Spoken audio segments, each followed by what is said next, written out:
Everybody goes to Bangkok or Pattaya, కానీ Khon అంటే థాయిలాండ్లో ఒక డిఫరెంట్ వరల్డ్లా ఉంటుంది. ఇక్కడ గ్లామర్ లేదు, పార్టీ నాయిస్ లేదు, కానీ పీస్, సైలెన్స్ మరియు స్పిరిచువల్ ఎనర్జీ మాత్రం ఫుల్గా ఉంటాయి. ఖోన్కేన్ టెంపుల్స్ చూస్తే మనసుకి ఒక కామ్ ఫీలింగ్ వస్తుంది. వాట్ నాంగ్ వాంగ్ లాంటి మందిరంలో అడుగు పెట్టగానే ఒక పాజిటివ్ వైబ్రేషన్ని ఫీల్ చేస్తాం.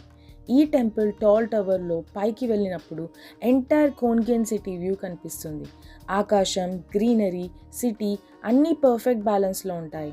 ప్రతి ఫ్లోర్లో బుద్ధిస్ట్ టీచింగ్స్, మూరల్స్, లైఫ్, కర్మ, పేషెన్స్ గురించి సైలెంట్గా చెప్పినట్టు ఉంటాయి. వర్డ్స్ కన్నా ఎక్స్పీరియన్స్ స్ట్రాంగ్గా ఉంటుంది. ఇక్కడ క్రౌడ్ లేదు, కానీ డివోషన్ డీప్గా ఉంటుంది. టైం స్లో అయిపోయినట్టు అనిపిస్తుంది. చాలామంది థాయిలాండ్ అంటే షాపింగ్, బీచెస్, నైట్ లైఫ్ అని అనుకుంటున్నారు. కానీ రియల్ థాయిలాండ్ అంటే ఇలాంటి temples, local people smiles, simple life and deep spirituality.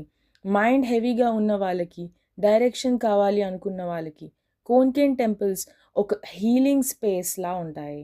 So next time థాయిలాండ్కి వస్తే పాపులర్ ప్లేసెస్ మాత్రమే కాకుండా ఒక ఆఫ్ బీట్ జర్నీ ట్రై చేయండి. Konkan temples not just a place to visit but a place to feel.